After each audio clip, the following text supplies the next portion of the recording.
السلام علیکم ورحمۃ اللہ وبرکاتہ۔ محترم ناظرین، مساجد و معابد اور اوقاف کے تحفظ کے لیے ہر طرح کی جد و جہد جاری رکھنے کا عزم۔ جمعیت علماء ہند کی مجلس عاملہ کا اہم فیصلہ، جدید ممبر سازی کا اعلان۔ مسلمان اپنے کردار و عمل کے ذریعے اپنی صفوں میں اتحاد اور برادران وطن کے ساتھ بہتر تعلقات قائم کرنے کی کوشش کرے۔ صدر جمعیت علماء ہند۔ محترم ناظرین، 27 دسمبر جمعیت علماء ہند کی مجلس عاملہ کا اہم اجلاس مولانا محمود اسعد مدنی صدر جمعیت علماء ہند کے زیر صدارت بمقام مدنی ہال ITO نئی دہلی منعقد ہوا، جس میں ملک کے موجودہ فرقہ وارانہ صورتحال سنبھل سمیت ملک کے مختلف علاقوں میں مساجد و مکاتب، درگاہوں کے خلاف کی جانے والی کارروائیوں اور عبادت گاہ ایکٹ اور وقف ترمیمی بل جیسے سلگتے ہوئے مسائل پر تفصیل سے تبادلہ خیال ہوا اور اہم فیصلے کیے گئے۔ ساتھ ہی نئے ٹرم کے لیے جمعیت علماء ہند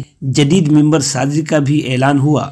اجلاس میں دارالعلوم دیوبند کے محتمم مفتی ابوالقاسم نعمانی سمیت ملک بھر سے جمعیت علماء ہند کے مجلس عاملہ کے ارکان و مدعوئین خصوصی شریک ہوئے۔ ملک میں الگ الگ علاقوں میں ہو رہے واقعات و مسائل پر روشنی ڈالی اور اپنی رپورٹیں پیش کی۔ اس موقع پر اپنے صدارتی کلمات میں صدر جمعیت علماء ہند مولانا محمود اسعد مدنی نے کہا کہ ملک کی موجودہ صورتحال انتہائی تشویشناک ہے۔ نفرت کے بڑھتے ہوئے ماحول نے نہ صرف امن و امان کے لیے خطرہ پیدا کیا ہے، بلکہ سماجی ہم آہنگی کو بھی شدید نقصان پہنچایا ہے۔ مزید برآں میڈیا کی جانب سے الزام تراشی نے آگ میں گھی کا کام کیا ہے۔ انہوں نے کہا کہ ان چیلنجز کا مقابلہ کرنے کے لیے ہمیں منظم طریقے سے کام کرنا ہوگا، تاکہ نہ صرف ان خطرات کا سامنا کیا جا سکے بلکہ اپنی بنیادی آئینی حقوق کی بھی مؤثر حفاظت کی جا سکے۔ مولانا مدنی نے کہا کہ ہمارے موقف ہمیشہ سے یہی رہا ہے، فرقہ پرستی کا جواب فرقہ پرستی سے نہیں دیا جا سکتا، تاہم معاشرے میں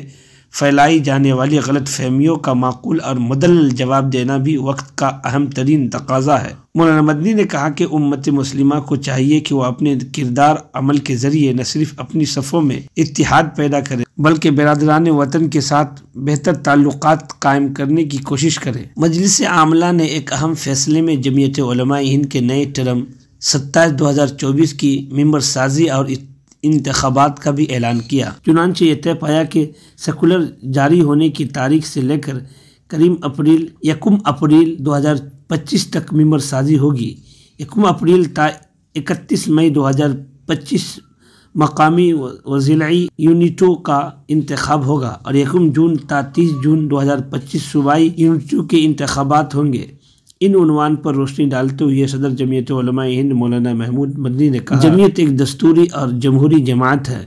3 سالہ ٹرم مکمل ہونے پر نئے ٹرم کے انتخابات سے قبل پورے ملک میں ممبر سازی کی جاتی ہے، پھر مقامی یونٹ سے لے کر صوبائی یونٹوں کا انتخابات ہوتا ہے۔ صدر جمعیت علماء ہند نے خاص طور پر اس امر پر زور دیا کہ حقیقی ممبر سازی ہونی چاہیے۔ تعداد بڑھانے کے لیے کسی بھی طرح کے مبالغہ آرائی یا غلط بیانی قابل قبول نہیں ہوں گی، نیز انتخابات میں جمہوری تقاضوں کا پورا لحاظ برتنا چاہیے۔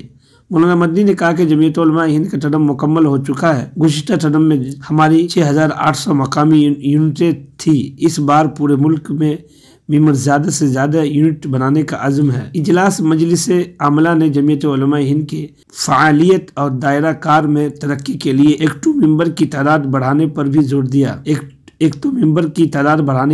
دیا۔